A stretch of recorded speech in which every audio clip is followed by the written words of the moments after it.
আমরা এটাকে বলি ডাক্তারিকরণ, মেডিকেলাইজেশন। মানে অসুখ হলেই এটাকে ডাক্তারি ব্যাপারে পরিণত করা, এবং সেই ডাক্তারি ব্যাপারে পরিণত করাইয়া এই কোম্পানির ওষুধ লেখা, প্রেসক্রিপশন দেওয়া, আর কোম্পানি কর্পোরেশনগুলোর আপনার এই ওষুধ বেচার ব্যবস্থা করে দেওয়া। এই যে একটা বাজারি ব্যবস্থাকে আমরা স্বাস্থ্য ব্যবস্থা বলছি, এখান থেকে আমাদের নিষ্কৃতি দরকার। এই ডাক্তারিকরণকে স্বাস্থ্য সেবা বলে না। স্বাস্থ্য মানে কি? এটা প্রতিরোধও বটে। আমার কোনো অসুখ হবে না, এটাকে প্রতিরোধ করাও স্বাস্থ্য। ফলে স্বাস্থ্য মানে ডাক্তার, স্বাস্থ্য মানে প্রেসক্রিপশন, স্বাস্থ্য মানে ওষুধ।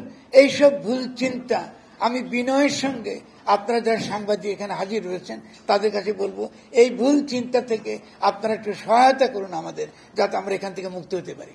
নহলে বাংলাদেশে আমরা দেখব যে ওই 10টা দোকানের মধ্যে খাদ্য পাওয়া যায় একটা, আর 9টা হলো ওষুধ বেশি।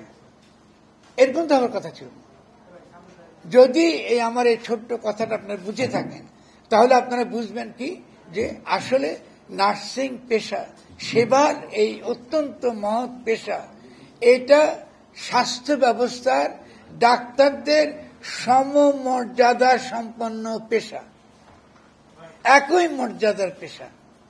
নার্সরা ডাক্তারদের অধীন কোনো পেশা নয়, সমমর্যাদার। সেবা নাই তো চিকিৎসা নাই, সেবা নাই তো ডাক্তারি বলে কিছু হবে না। তাহলে সেবা ছাড়া চিকিৎসা সম্ভব না।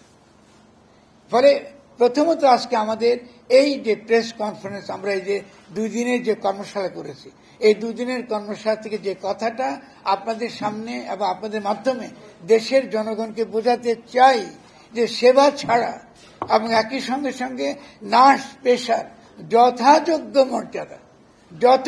মর্যাদা এবং সম্মান আদায় যদি করতে না পারি, আমরা কিন্তু আমাদের স্বাস্থ্য ব্যবস্থা ক্রমশ আরো খারাপ থেকে আরো খারাপের দিকে যাবে, আরো খারাপ থেকে খারাপের দিকে যাবে, এবং ইতিমধ্যে খারাপ থেকে খারাপের দিকে গেছে। যে কারণে স্বাস্থ্য আন্দোলন আজকে আমাদের এই যে নার্সদের সংগঠনের সঙ্গে, নার্সদের আন্দোলনের সঙ্গে আমরা যুক্ত হয়েছি, এবং এই আন্দোলন থামবে না যতক্ষণ পর্যন্ত না আমরা বাংলাদেশের জনগণের পক্ষে একটা সত্যিকারের সবার জন্য স্বাস্থ্য এটা নিশ্চিত করতে না পারবো, আমাদের এই আন্দোলন চলবে।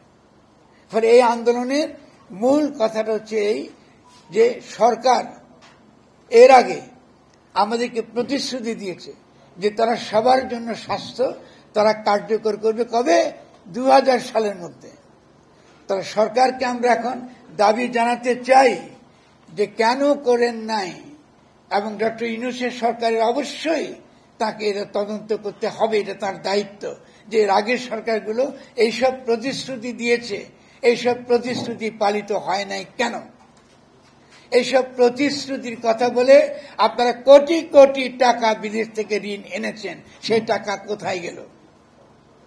আপনারা বলেছেন সবার জন্য স্বাস্থ্য নিশ্চিত করবেন, WHO বলেছে, আলমা-আটা ডিক্লারেশনে বলেছে, বিভিন্ন রকম স্বাস্থ্য সরকারের নীতির মধ্যে বলেছেন সবার জন্য স্বাস্থ্য, সবার জন্য স্বাস্থ্য, সবার জন্য স্বাস্থ্য। এখন হঠাৎ করে আমরা দেখলাম যে সবার জন্য স্বাস্থ্য পালাই গেছে, ওকে আর খুঁজে পাওয়া যাচ্ছে না কোথাও। এইসব তামাশা করার দিন শেষ হয়ে গেছে। সবার জন্য স্বাস্থ্য নিশ্চিত করতে পারলেন না কেন? তো এর আগে যে সরকার ছিল, আওয়ামী লীগ সরকার ছিল, বিএনপি সরকার ছিল, জাতীয় পার্টি ছিল, এই সকল দুর্বৃত্তদের জিজ্ঞাসা করতে হবে যে কেন তোমরা এটা কায়েম করতে পারলে না? এটা তো তোমাদের রাষ্ট্রীয় নীতি ছিল, এটা তো WHO ডিক্লারেশন ছিল, এটা তো আলমা-আটা ডিক্লারেশন ছিল, পারলে না কেন? যদি পারতে তাহলে তৎক্ষণাৎ আজকে নার্সিং পেশা নিয়ে, তাদের পেশার অধিকার নিয়ে আজকে আমাদের দাঁড়াতে হতো না। আমরা এখানে এসেছি কেন? কারণ আমরা বুঝতে পেরেছি যে যদি আমরা নার্সদের সম্মান, তাদের মর্যাদা, পেশাগত মর্যাদা, তাদের অধিকার, এটা যদি আমরা আদায় করতে না পারি, তাহলে সাধারণ জনগণের পক্ষে আমরা সবার জন্য স্বাস্থ্য নিশ্চিত করতে পারবো না।